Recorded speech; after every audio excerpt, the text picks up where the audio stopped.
Grimm's Fairy Tales by the Brothers Grimm. Rapunzel. There were once a man and a woman who had long in vain wished for a child. At length the woman hoped that God was about to grant her desire. These people had a little window at the back of their house from which a splendid garden could be seen, which was full of the most beautiful flowers and herbs. It was, however, surrounded by a high wall, and no one dared to go into it because it belonged to an enchantress, who had great power and was dreaded by all the world. One day the woman was standing by this window and looking down into the garden, and she saw a bed which was planted with the most beautiful rampion, Rapunzel. And it looked so fresh and green that she longed for it. She quite pined away and began to look pale and miserable. Then her husband was alarmed and asked, "What ails you, dear wife?" "Ah," she replied, "if I can't eat some of the rampion which is in the garden behind our house, I shall die." The man, who loved her, thought, "Sooner than let your wife die, bring her some of the rampion yourself.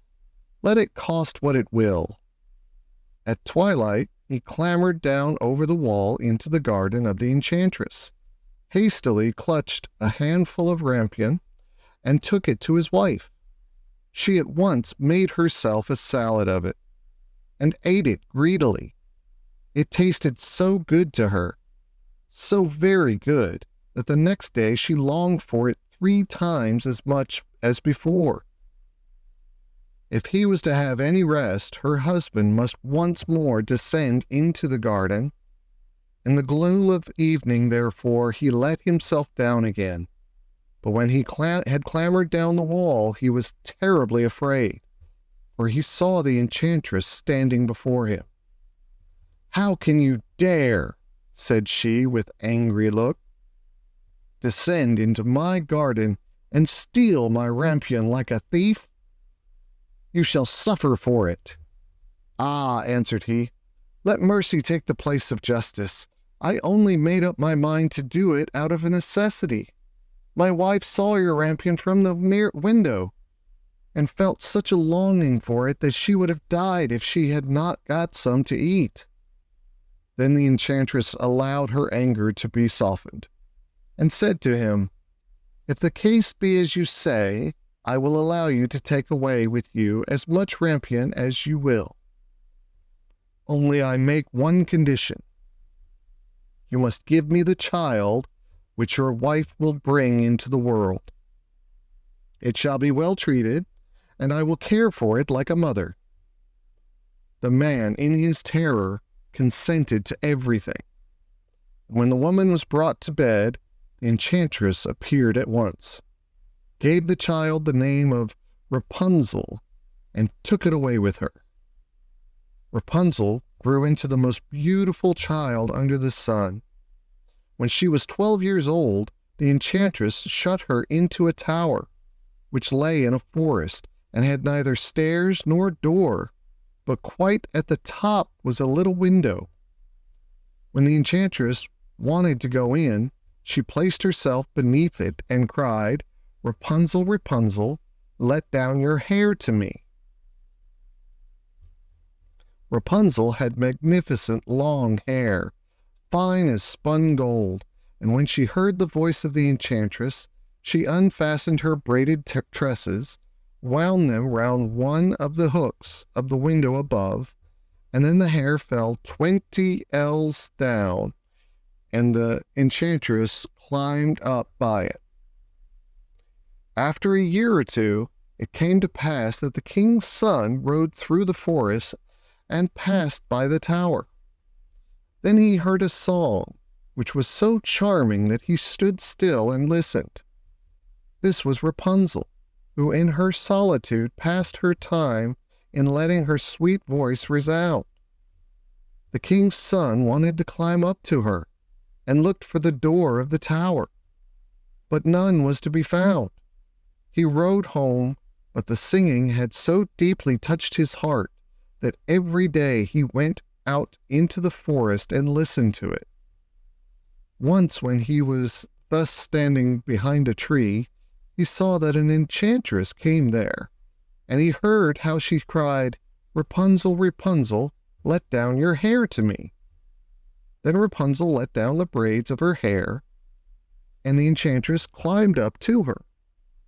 "If that is the ladder by which one mounts, I too will try my fortune," said he, and the next day when it began to grow dark, he went to the tower and cried, "Rapunzel, Rapunzel, let down your hair to me." Immediately the hair fell down and the king's son climbed up. At first Rapunzel was terribly frightened when a man, such as her eyes had never yet beheld, came to her. But the king's son began to talk to her quite like a friend, and told her that his heart had been so stirred that it had let him have no rest, and he had been forced to see her.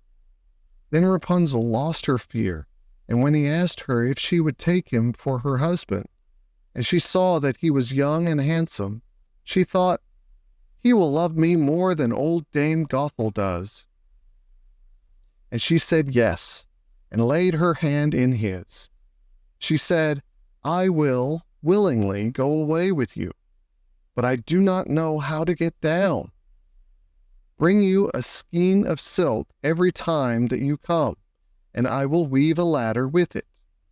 And when that is ready, I will descend, and you will take me on your horse." They agreed that until that time he should come to her every evening, for the old woman came by day.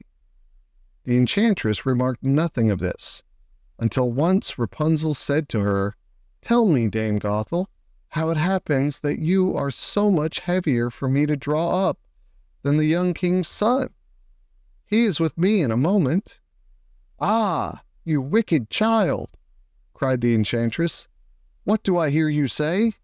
I thought I had separated you from all the world, and yet you have deceived me."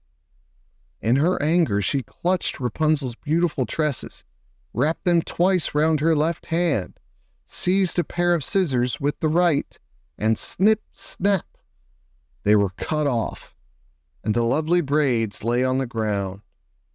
And she was so pitiless that she took poor Rapunzel into a desert, where she had to live in great grief and misery.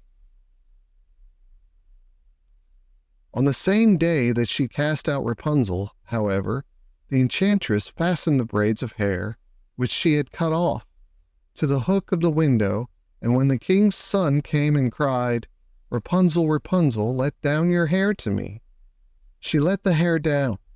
The king's son ascended, but instead of finding his dearest Rapunzel, he found the enchantress, who gazed at him with wicked and venomous looks. "Aha!" she cried mockingly.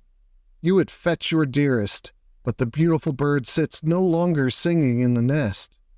The cat has got it, and will scratch out your eyes as well. Rapunzel is lost to you. You will never see her again." The king's son was beside himself with pain, and in his despair he leapt down from the tower. He escaped with his life, but the thorns into which he fell pierced his eyes. Then he wandered quite blind about the forest, ate nothing but roots and berries, and did naught but lament and weep over the loss of his dearest wife. Thus he roamed about in misery for some years, and at length came to the desert where Rapunzel, with the twins to which she had given birth, a boy and a girl, lived in wretchedness. He heard a voice, and it seemed so familiar to him that he went towards it. And when he approached, Rapunzel knew him and fell on his neck and wept. The two of her tears wetted his eyes, and they grew clear again, and he could see with them as before. He led her to his kingdom, where he was joyfully received, and they lived for a long time afterwards, happy and contented.